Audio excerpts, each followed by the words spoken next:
so close and yet so far away, and all the things I'd hoped to say will have to go unsaid today,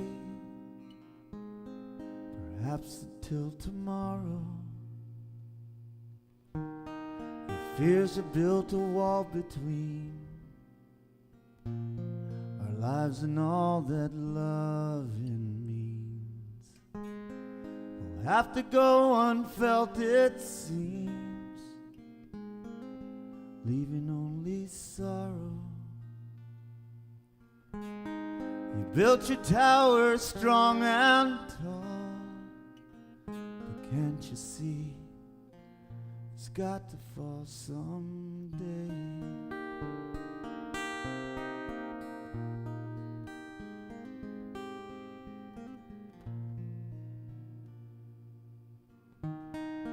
Close your eyes and speak to me.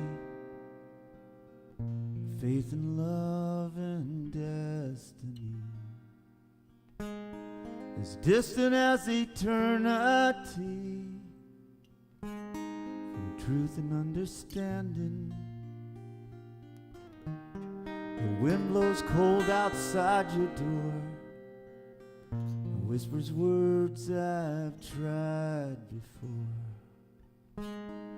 You don't hear me anymore. Your pride's just too demanding. You built your tower strong and tall. Can't you see it's got to fall someday?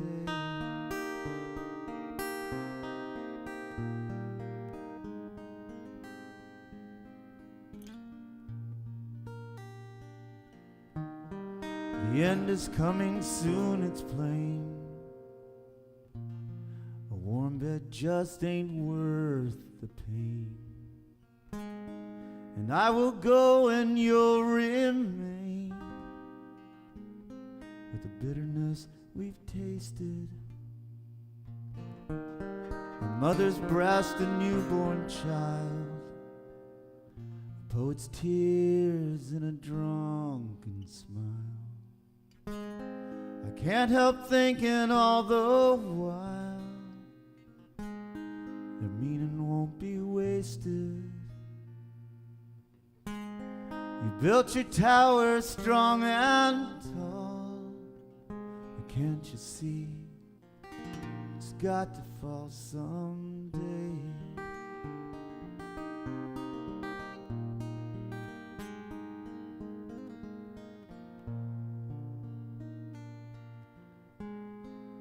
Built your tower strong and tall. Can't you see it's got to fall someday?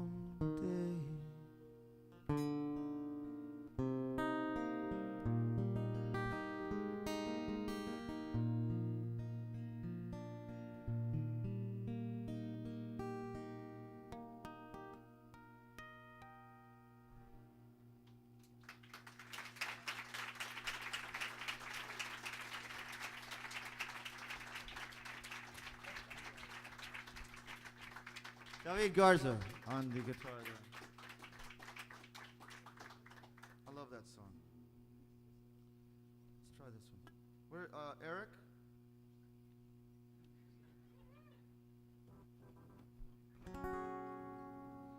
This song, this was on this record called With These Hands, it was called, and it was... You all right? You okay?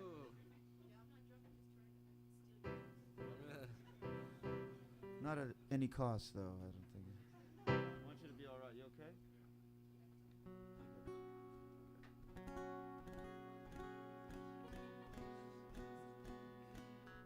Eric has that effect on many women, it seems.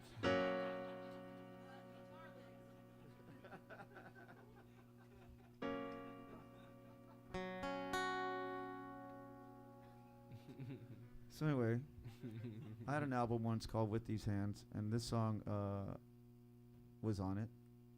And I wrote it with the hope that Jennifer Warren would sing on it, and she did. And so when she was there doing her vocals, she laid all these beautiful tracks, just a bed of beauty. It was a gorgeous experience. And I had written down the lyrics wrong, though, for her as she was singing them. And as she sang the last chorus, I realized that I had written down the wrong lyric. And so as she was coming out of the vocal booth, I said, Jennifer, I want to tell you about that last lyric. She goes, that is the most beautiful lyric I've ever heard in my life.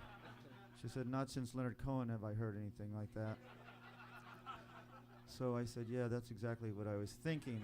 I was wondering if you saw in me what I see in me. But the song is really about a guy who has grown old with rock and roll, and grudgingly grown old with rock and roll. He still plays it. He still loves it. He still believes in it. It's still his life. But the audience have begun to dwindle at this point in his career, and he plays a small little club in Austin, Texas called the Hole in Wall on a Tuesday night.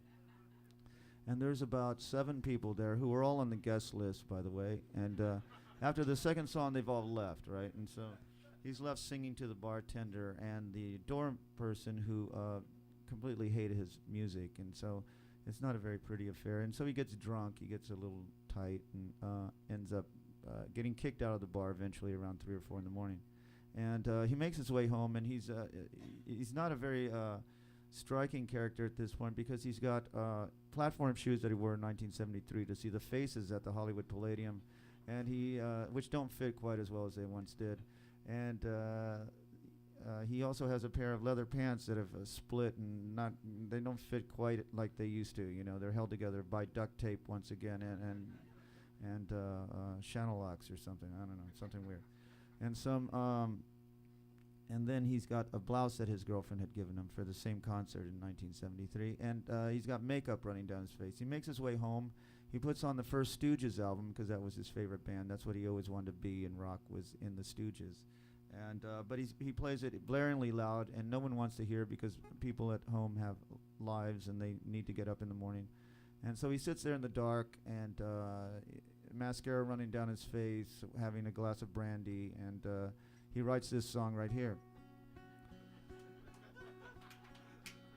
But the thing about this song is that it's not about me or us, but people who are kind of like us, people. And it's called Pissed Off 2 a.m. is what it's called.